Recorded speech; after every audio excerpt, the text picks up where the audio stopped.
I'm Mark Golub, and in the news, the continuing response to the horrific tragedy in Pittsburgh this past Saturday at the Tree of Life congregation. Again, I'm sure you all know that 11 members of the congregation were murdered by a gunman who entered the building near the start of Shabbat morning services and began spraying the room with rifle fire. 11 Jews there to celebrate Shabbat were murdered. Had the gunman arrived later in the morning, there would have been many more people at the service, and the number of casualties, dead and wounded, would have been much worse. And I want to say again, everyone here at JBS, and I'm sure every one of you who's part of the JBS viewing family, sends our deepest, most profound condolences to the families who lost loved ones in this senseless act of a madman. And we all join in an embrace of the Tree of Life congregation and the entire Jewish community of Pittsburgh. We are all one family, each of us responsible for the well-being of the other. And I am so very, very sorry. This is not the first mass shooting in 2018. This past September, 6 people were murdered in a mass shooting in Bakersfield, California. And the 2 worst mass shootings of the year. One took place in Santa Fe High School, when in May, 8 students and 2 teachers were shot to death. And the deadliest mass shooting of the year took 17 lives at the Stoneham Douglas High School in Parkland, Florida. Of course, it's not about the number murdered. Every mass shooting is a human tragedy. Every individual death is of cosmic importance. But when it's family, there's a searing pain. It takes one's breath away. It is unbelievable. And for Jews who have a long memory, easily going back some 80 years, when an entire civilization went mad and aided in the attempted systematic murder of every Jew on the planet. When Jews were gassed and incinerated and butchered in the cruelest ways unimaginable. And only because they were Jews. So when one madman enters a synagogue, spewing hatred of Jews, and murders Jews only because they are Jews, that event evokes, again, waking nightmares that have an even more devastating effect on the Jewish community. What we've witnessed in the aftermath of the murders is a tsunami of goodness and solidarity. The entire Jewish world is expressing unity and solidarity with the entire Jewish community of Pittsburgh in its moment of indescribable pain and grief. And no less important, non-Jewish America, from the halls of government to the man and woman in the street, Americans everywhere are standing with the Jewish community, rejecting hate in general and anti-Semitism in particular as an anathema to American life and American social fabric. No Jew should miss this message. The message America is sending us in the midst of our grief. The message is that the Jew is an intricate, vital, indispensable part of the fabric of American life, as is any other American. This is not a country of hate. It is not a country where Jews need fear. What Jews do need to do now is have time to grieve, to mourn, to lay our dead to rest, and to begin a healing process. Of course, many questions are being asked about the proper Jewish response.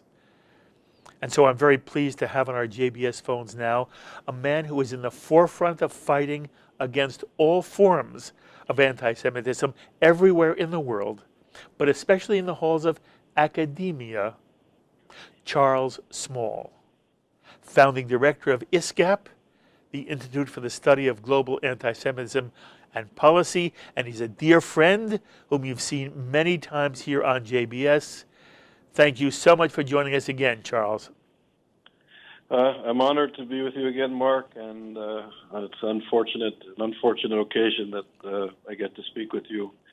It's a very heart-wrenching, horrific incident that took place close to home. This is our home. So, yes. Yeah, very sad. Yes. Very, I want to know what your reaction was. Again, look, your professional work brings you into a certain kind of contact with the attempts to undermine the state of Israel and to really go after the Jewish people.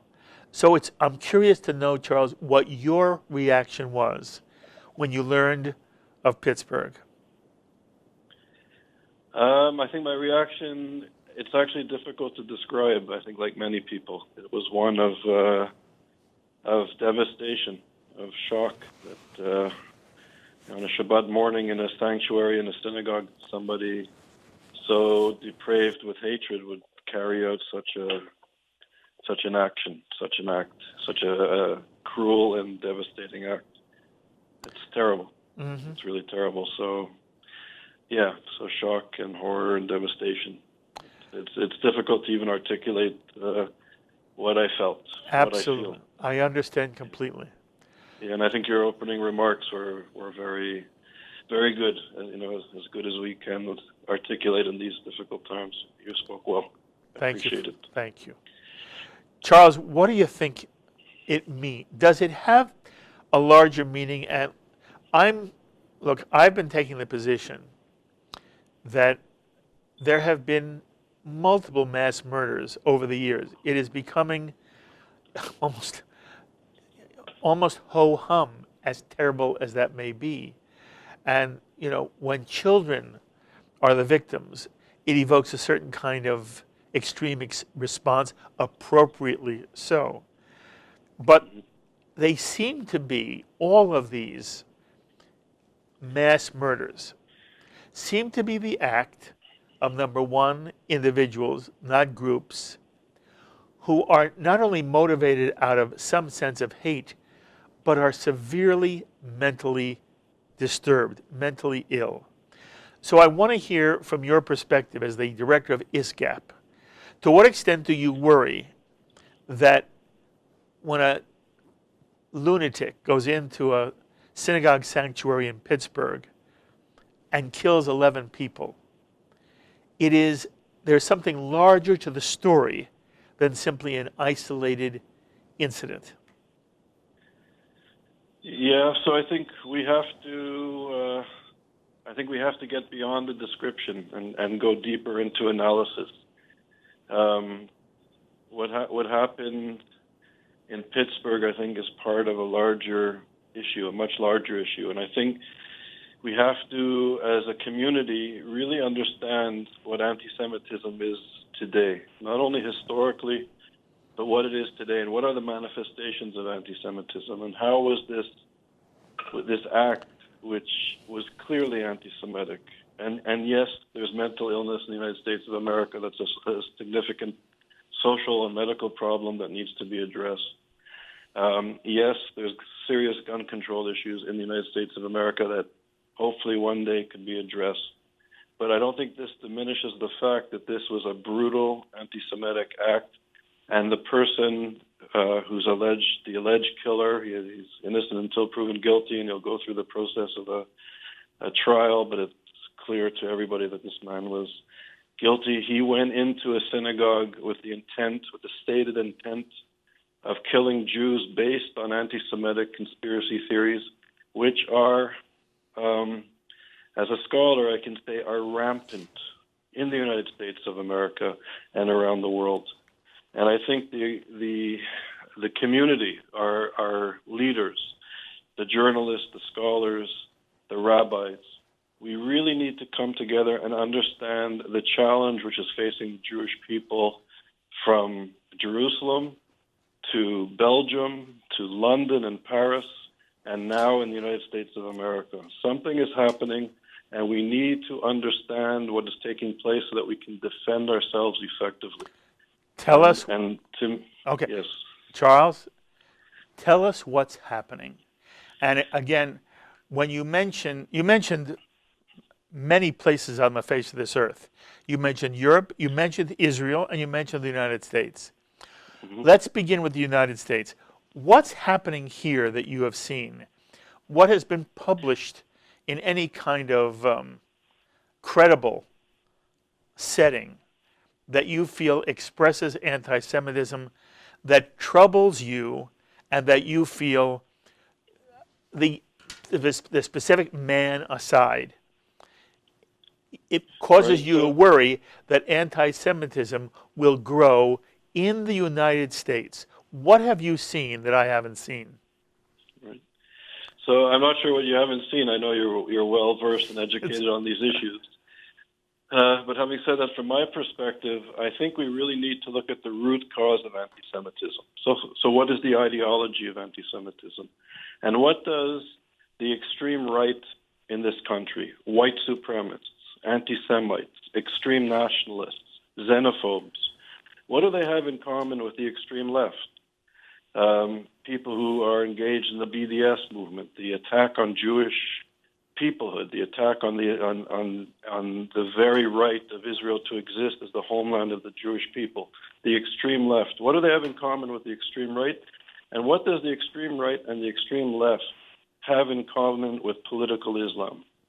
And if we look at the ideology of anti-Semitism, what the three radical movements share is an ideological root in European anti-Semitism, in the protocols of the elders of Zion, in Nazi propaganda, and even Soviet propaganda that are based on the protocols that come out of Europe in the 19th century and metastasize, go in various directions around the world into the Soviet Union, then from the Soviet Union into places like Syria, the British influence in Egypt, the creation of the Muslim Brotherhood that takes European anti-Semitism and even Nazism and fuses it with Islam, and the Muslim Brotherhood's form of anti-Semitic Islam then branches out into different parts of the Middle East, into Saudi Arabia, and even into the Shiite world. The Iranian revolutionary regime, which is also has adopted anti-Semitism at its core of its ideology, pays homage and thanks the Muslim Brotherhood in the Sunni world for their ideological heritage. So there's a connection between radical Islam in the Shiite world, the Sunni world, and they get their anti-Semitism from the radical left and the radical right of Europe. And we are living in a time of great displacement. States are failing in the Middle East. Syria, I would argue, is experiencing a genocide. 15 million refugees moving around and coming into Turkey, coming into Europe. A reaction to migration. The reaction to migration by the extreme right, by the extreme nationalists in Europe, in France with the National Front, in places like Greece, in the United Kingdom with UKIP, and other sort of reactionary political movements. You could even say Brexit is a reaction to this sort of economic and migration crisis in Europe. And now, tragically, this rhetoric has also entered into the United States and into the mainstream of the American political discourse.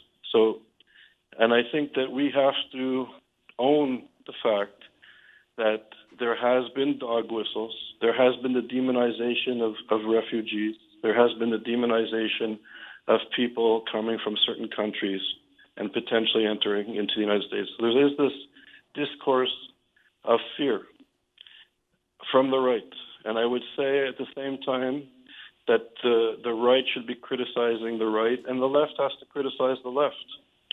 the silence of the previous administration of dealing with political Islam, aiding and abetting the Muslim Brotherhood in the elections in Egypt, doing a deal with Iran which transferred billions of dollars in resources to a regime that uses anti-Semitism and is clearly intent on obliterating not only Israel but the Jewish people. So I think it's time that we, in the greatest country, the greatest democracy in the world, look at how anti-Semitism has infiltrated, has permeated our society, our discourse on the left, our discourse on the right.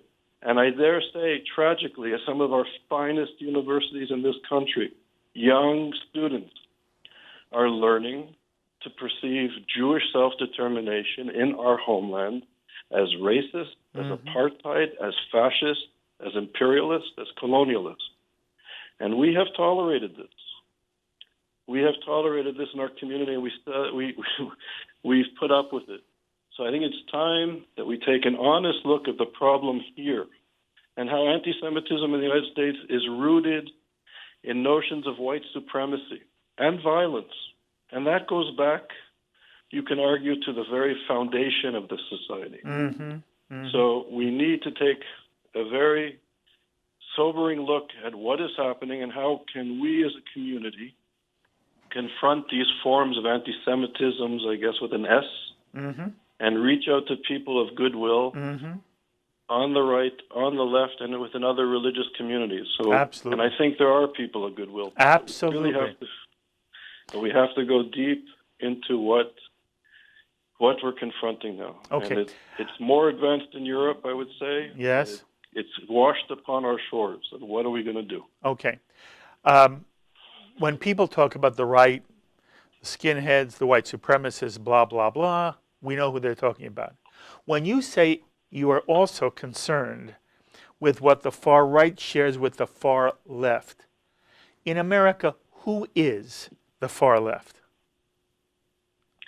So I think the far left, when it comes to anti-Semitism, are those who call for the boycott of the only democratic country in the region.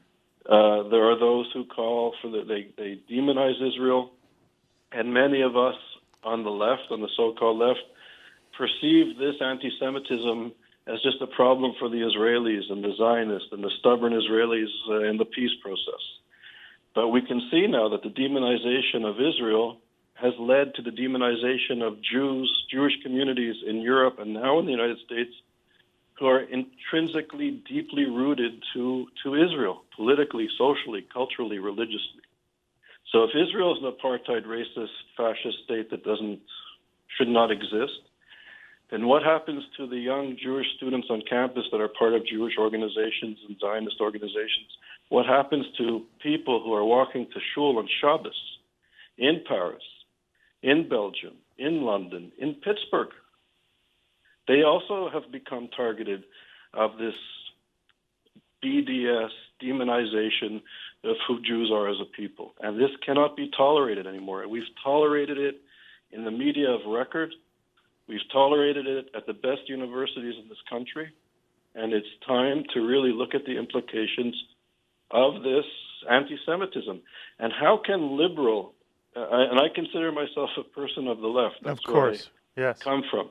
How can left-wing people or social democratic people or liberals get into bed with Hamas, with the Muslim Brotherhood, with the Iranian revolutionary regime? How is that possible? That these are sexist, homophobic, anti-democratic, as well as anti-Semitic movements. How is it possible for liberals to tolerate that? It's absurd. So that's the anti-Semitism on the left. And I think when the left is behaving irrationally when it comes to Israel and Jews, we know from our history what that is. All right. I want to push you a little bit. On the one hand, when I listen to your analysis, it is fascinating. And I think you really enlighten us in ways that most people are not talking about. And I adore you, and I can't thank you enough for always not only giving me time on JBS, but also sharing your perspective, which I really, wish people heard all the time. Here's the one place I'm not comfortable yet with the way you describe it. Sure. I don't think if one is a Jew in Paris, one thinks twice about wearing a yarmulke, kippah. Mm-hmm. One thinks twice about wearing a Star of David. I've got congregants of mine traveling to Paris telling me when they're there, they take off any sign of being Jewish.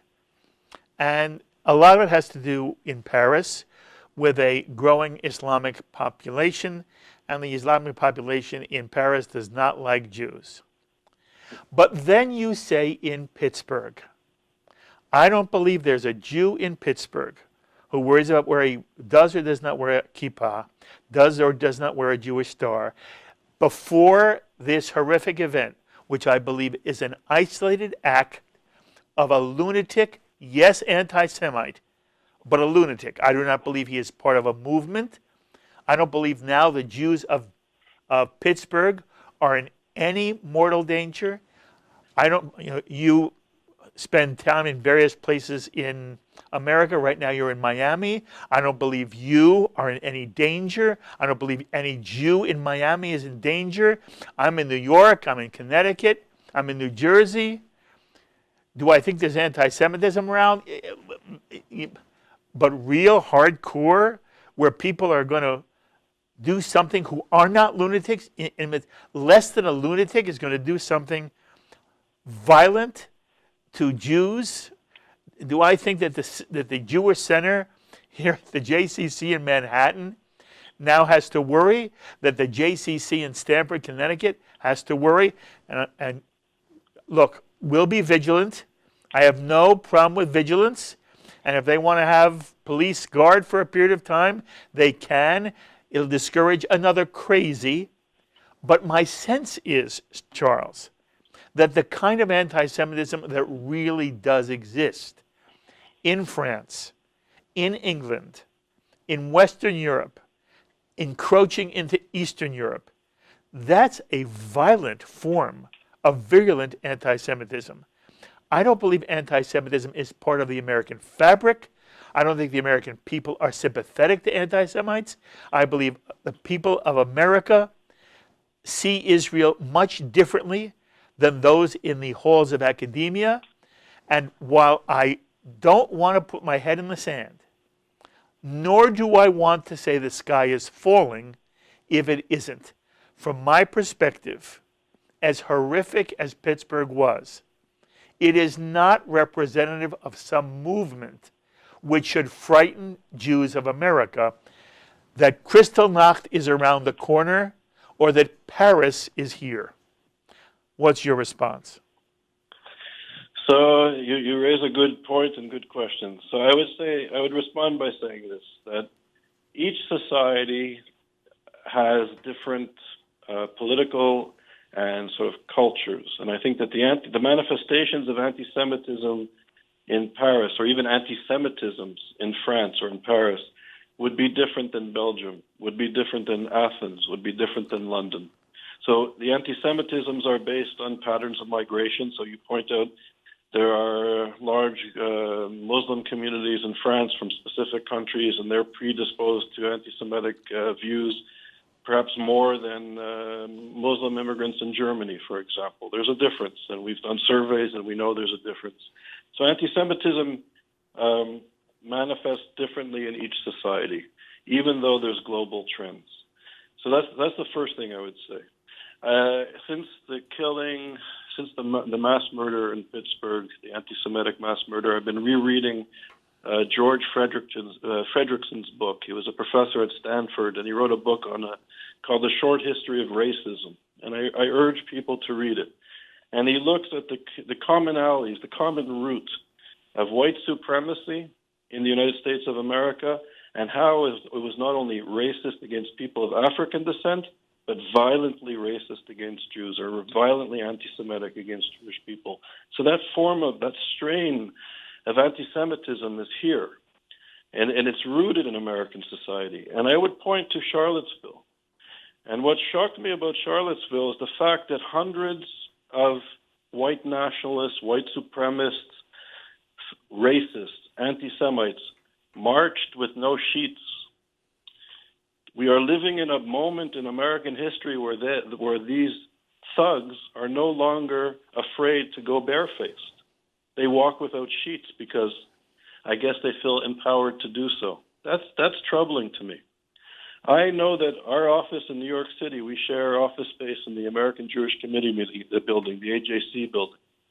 I always find it amazing that in New York City, in the United States of America, the most culturally rich and diverse Jewish population perhaps in the world, in New York, the AJC building and other Jewish institutions in New York don't put up big signs that in neon lights, like every other business does, that we're here, that we have a big building in New York and we have a strong presence. No. For security reasons, that's never been done. And I've watched over the last 10 years the security of the AJC building and other Jewish institutions in the United States of America, including JCCs and synagogues all over the country, harden their security on a consistent and regular basis over the years. Why is that happening? Why is that happening? And what does that mean when our institutions are doing that? And I think we can point to the ADL survey, which clearly shows an increase of anti-Semitic acts and perceptions and views over the years. So I think there's a long history of this. The sky is not falling. I still think, the United States of America is a great country. The rule of law is here. It's a strong, stable country. But I also think that we have to be weary and point to some of the discourse that our political leaders, our media leaders have been engaged in for the last several years. I've never seen anything like this. Mark, you and I had a conversation about a month ago where I was saying I fear the threat of violence in this society. And I think other people have been articulating those views. So I think it's very important to take a step back from that type of rhetoric that demonizes the other, that demonizes Jews or other minorities, but also people who have different political beliefs than we do. And to take a step back and to really look at our commonalities, look at our shared democratic values, and take a breath. And I think together understand the threats that we face as a community and the challenges that are posed to us as a society today. Charles, it is always fabulous to talk to you. It is only because I'm out of time. I have to have you in studio when I have you for an hour on L'chaim, and I can push and push and push. So many things you say are so fascinating, and they evoke questions in me that I want answers to. So we will plan to do that soon. I know ISGAP is doing so well for you. You're in Oxford. You're all over the world now. And I wish you kol tuv v'hatzlacha. And you and I are going to do wonderful things with ISGAP on JBS. We'll announce that in the near future. But you know how much I love you, and thank you for all the time you give us on JBS. And Mark, thank you for everything you're doing for our community and the voice that you give our community. It's very important more so as time goes on, more and more important, and the work that you guys are doing there is amazing. Thank you, so my friend. Continued strength to you. Thank you. And your team. The thoughts of Charles Small, founding director of ISGAP, the Institute for the Study of Global Anti-Semitism and Policy. My thanks, as always, to our director today, which is Serge Goldberg. Fabulous job, Serge. And to the producer of In the News, Carol Lilienthal. Until the next time, I'm Mark Golub. Be well, my friends.